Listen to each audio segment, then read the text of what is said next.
Rahul సిప్లగన్ barber shop నుంచి తన ప్రయాణం మొదలుపెట్టి నేడు ప్రపంచంలో అత్యంత వేదిక ఆస్కార్ వరకు చేరుకున్నారు. 1989 ఆగస్టు 22న హైదరాబాద్ పాత బస్తీలో జన్మించారు రాహుల్. స్కూల్ నుంచి తిరిగి రాగానే గిన్నెలపై కర్రలతో వాయిస్తూ ఫోక్ సాంగ్స్ పాడేవాడట. ఇది గమనించిన రాహుల్ తండ్రి ఆయనకి తెలిసిన గజల్ సింగర్ పండిట్ విరాట్ రావు దగ్గర సంగీతంలో శిక్షణ ఇప్పించారు. ఒకవైపు సంగీతం నేర్చుకుంటూనే తండ్రికి బార్బర్ షాప్లో సాయం చేసేవాడు. సుమారు 7 సంవత్సరాల పాటు శిక్షణ తీసుకొని గజల్స్పై పట్టు సాధించాడు. ఆ సమయంలోనే కోరస్ పాడే అవకాశాలు తలుపు తట్టాయి. ఈ నేపథ్యంలోనే తొలిసారి Naga Chaitanya debut movie జోస్లో college బుల్లోడా అనే సాంగ్ పాడే అవకాశం వచ్చింది. ఆ పాటకి మంచి ప్రోత్సాహం రావడంతో అప్పటి వరకు తాను పాడిన పాటలన్నీ ఒక సీడీ చేసుకొని దాన్ని తీసుకొని వెళ్ళి మ్యూజిక్ డైరెక్టర్ కీరవాణికి వినిపించాడట. రాహుల్ ప్రతిభను చూసిన కీరవాణి అతన్ని దమ్ము సినిమాలో వాస్తు బాగుండే అనే టైటిల్ సాంగ్ను పాడే అవకాశం ఇచ్చాడు. ఆ తర్వాత ఈగాలో ఈగ ఈగ ఈగ, రచ్చాలో సింగరే ఉంది, రంగస్థలంలో రంగస్థలాన, ఇస్మత్ శంకర్లో బోనాల, ఇలా పలు సినిమాల్లో సింగర్గా రాహుల్కు అవకాశాలు దక్కించుకున్నాడు. ఒకవైపు గాయకుడిగా రాణిస్తూనే మరోవైపు సొంతంగా ప్రైవేట్ ఆల్బమ్ రూపొందించాడు.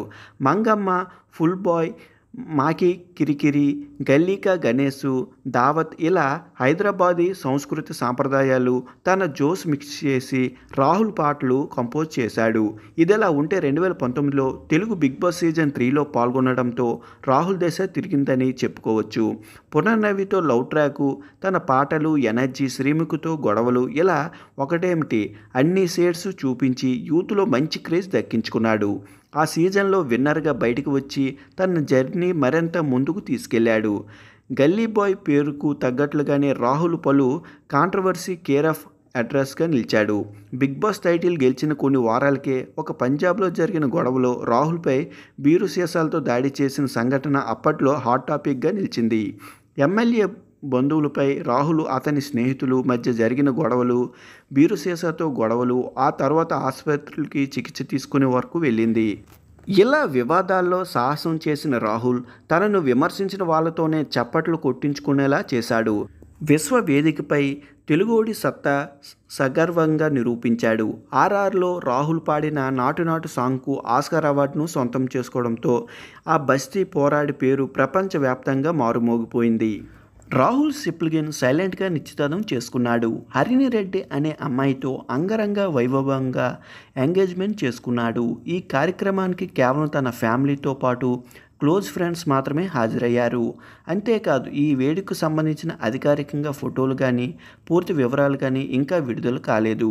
అయితే ఈ వేదికకు వెళ్ళిన ఫ్రెండ్స్ పలువురు ఫోటోలు పోస్టులు చేస్తున్నారు. ప్రస్తుతం ఈ ఫోటోలు సోషల్ మీడియాలో షేర్ చేస్తున్నారు. 2023లో టీపీసీ అధ్యక్షులు రేవంత్ రెడ్డి రాహుల్కి సత్కరించి 10 లక్షల నగదు ప్రోత్సాహకరం అందించారు. అంతేకాకుండా కాంగ్రెస్ పార్టీ అధికారంలోకి వస్తే ₹1 బహుమతి ఇస్తానని ప్రకటించారు. ఆయన చెప్పినట్లుగానే ముఖ్యమంత్రి అయ్యాక రేవంత్ రెడ్డి రాహుల్కు ₹1 చెక్ అందజేశారు. ఈ సత్కారం రాహుల్ కెరియర్లో ఒక ముఖ్యమైన ఘట్టం. రాహుల్ సిప్లగన్ ఎక్కువగా తెలంగాణ నేపథ్యంలో ఉన్న పాటలు, ర్యాప్ సాంగ్స్ పాడి ప్రత్యేక గుర్తింపు తెచ్చుకున్నారు. ఇక రాహుల్ సిప్లగన్ ఎంగేజ్మెంట్ చేసుకున్న హరిణి రెడ్డి ఎవరనేది సోషల్ మీడియాలో తెగ సెర్చింగ్ చేస్తున్నారు. అసలు హరిణి రెడ్డి ఎవరు, ఆమె బ్యాక్గ్రౌండ్ ఏంటి అని సెర్చ్ చేస్తున్నారు. హరిణి రెడ్డి రాజకీయ ఫ్యామిలీకి సంబంధం ఉన్న అమ్మాయి. ఆమె తండ్రి విజయ్ కుమార్ రాజకీయ నాయకులు. 1985లో సర్వేపల్లి అసెంబ్లీ స్థానం నుంచి పోటీ చేసి ఓడిపోయారు. హరిణి వాళ్ళ నాన్న ఒక చిన్న వ్యాపారి అని తెలుస్తుంది. ఇక హరిణి రెడ్డి రాహుల్ సిప్లగన్ గత కొన్నేళ్లుగా ప్రేమలో ఉన్నారని, అయితే ఈ విషయం మాత్రం ఎవరికీ తెలియకుండా దాచారు. అలా సడన్గా ఎంగేజ్మెంట్ చేసుకుని అందరికీ షాక్ ఇచ్చారు. సింగర్గానే కాదు సిల్వర్ స్క్రీన్పై కూడా రాహుల్ సిప్లగన్ మెరిశారు. రామచక్కటి సీత, ఫ్రేయస్ కుక్కర్, రంగమ్మ మార్తాండ వంటి సినిమాల్లో మెరిశారు. కృష్ణవంశీ దర్శకత్వం వహించిన రంగమార్త సినిమాలో హీరోగా నటించారు. ప్రకాష్ రాజ్ అల్లుడుగా, శివాత్మిక భర్తగా నటించారు. ఈ సినిమా రాహుల్కి మంచి పేరు తెచ్చిపెట్టింది.